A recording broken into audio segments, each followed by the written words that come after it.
ಒಂದು ತಿಂಗಳಲ್ಲಿ ವೃಷಭ ರಾಶಿಯವರಿಗೆ ನೋಡಿ ಪ್ರಾರಂಭದಲ್ಲಿ ಬಹಳಷ್ಟು ಉತ್ತಮವಾಗಿರತಕ್ಕಂತ ಫಲ ದೊರೆಯುತ್ತದೆ.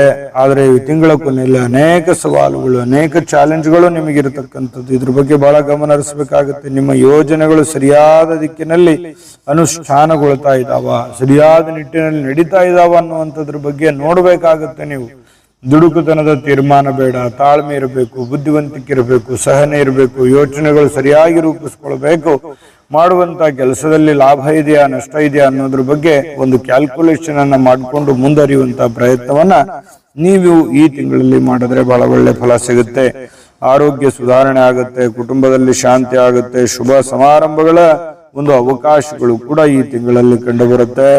ಮನೆಯಲ್ಲಿ ಶುಭ ಸಮಾರಂಭಗಳಿರ್ಬೋದು, ಬೇರೆಯವರ ಶುಭ ಸಮಾರಂಭಗಳಲ್ಲಿ ಭಾಗವಹಿಸುವಿಕೆ ಇರ್ಬೋದು. ಇಂತಹ ಒಂದು ಕೆಲಸ ಕಾರ್ಯಗಳಲ್ಲಿ ಬಹಳಷ್ಟು ಒಳ್ಳೆಯ ಫಲಗಳು ಸಿಗುವಂಥದ್ದು. ಆರ್ಥಿಕ ಪರಿಸ್ಥಿತಿಯಲ್ಲಿ ಚಿಕ್ಕ ಪುಟ್ಟದಾಗಿರ್ತಕ್ಕಂಥ ಕಿರಿಕಿರಿಗಳು ಮತ್ತೆ ಎಲ್ಲಾನು ಒಳ್ಳೇದಿದೆ, ಎಲ್ಲಾನು ಶುಭ ಇದೆ ಅಂತ ಇಲ್ಲ, ಅನೇಕ ಸವಾಲುಗಳು ಕೂಡ ಇದಾವೆ. ಅದರ ಬಗ್ಗೆನೂ ಕೂಡ ನೀವಿಲ್ಲಿ ಗಮನವನ್ನು ಹರಿಸ್ತಕ್ಕಂಥ ಪ್ರಯತ್ನವನ್ನು ಮಾಡ್ಕೋಬೇಕು. ವಾದ ವಿವಾದದಿಂದ ದೂರ ಇರಬೇಕಾಗ ಸುಮ್ನೆ ಅನಾವಶ್ಯವಾಗಿ ಕಾಂಟ್ರವರ್ಸಿಗಳನ್ನು ಕ್ರಿಯೇಟ್ ಮಾಡಿಕೊಂಡು ಮೈ ಮೇಲೆ ಎಳೆದುಕೊಂಡು ಆಮೇಲೆ ಪಶ್ಚಾತ್ತಾಪಕ್ಕೆ ಗುರಿ ಆಗುವಂತ ಪ್ರಯತ್ನವನ್ನ ನೀವಿಲ್ಲಿ ಮಾಡಬಾರದು. ಇನ್ನು ಉದ್ಯೋಗಿಗಳಿಗೆ ಯಾವುದೇ ತರದ ಉದ್ಯೋಗವನ್ನು ಮಾಡಿ ಕೆಲಸ ಕಾರ್ಯದಲ್ಲಿ ಪರವಾಗಿಲ್ಲ, ಏರುಳು ಎಲ್ಲರಿಗೂ ಇರುತ್ತೆ.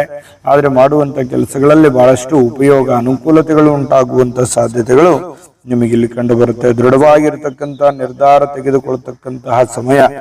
ಕೆಲವೊಂದು ವಿಚಾರದಲ್ಲಿ ಬಹಳ ದಿನಗಳಿಂದ ನೆನೆಗುದ್ದಿಗೆ ಬಿದ್ದಿರತಕ್ಕಂಥ ಕೆಲಸ ಕಾರ್ಯಗಳಿಗೆ ಮರುಚಾಲನೆ ಮಾಡುವಂತದ್ದಾಗ್ಲಿ ಅಥವಾ ನೀವು ತೆಗೆದುಕೊಳ್ಳತಕ್ಕಂಥ ಕೆಲವೊಂದು ನಿರ್ಧಾರಗಳಿಗೆ ಒಂದು ಕಟಿಬದ್ಧವಾಗಿರ್ತಕ್ಕಂಥ ಪ್ರಯತ್ನವನ್ನ ನೀವಿಲ್ಲಿ ಮಾಡುವಂಥದ್ದು ಬಹಳ ಮುಖ್ಯವಾಗಿರುವಂಥದ್ದು.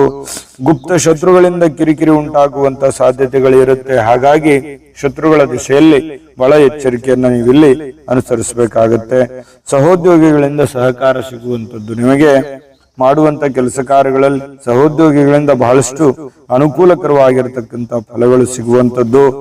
ವಿದ್ಯಾರ್ಥಿಗಳಿಗೆ ಒಳ್ಳೆಯ ಸಮಯ ಅಂತ ಹೇಳ್ಬೋದು. ಖಂಡಿತವಾಗ್ಲೂ ಓದಿನಲ್ಲಿ ಒಂದು ಒಳ್ಳೆಯ ಸಾಧನೆ ಮಾಡುವಂತ ಸಾಧ್ಯತೆಗಳು ವಿದ್ಯಾರ್ಥಿಗಳ ದಿಸೆಯಲ್ಲಿ ಕಂಡು ಬರುತ್ತೆ. ಆಸ್ತಿ ವ್ಯಾಜ್ಯಗಳ ಕಡೆ ಗಮನ ಹರಿಸ್ತಕ್ಕಂಥ ಪ್ರಯತ್ನವನ್ನ ಮಾಡ್ಕೋಬೇಕಾಗತ್ತೆ. ಕೆಲವೊಂದು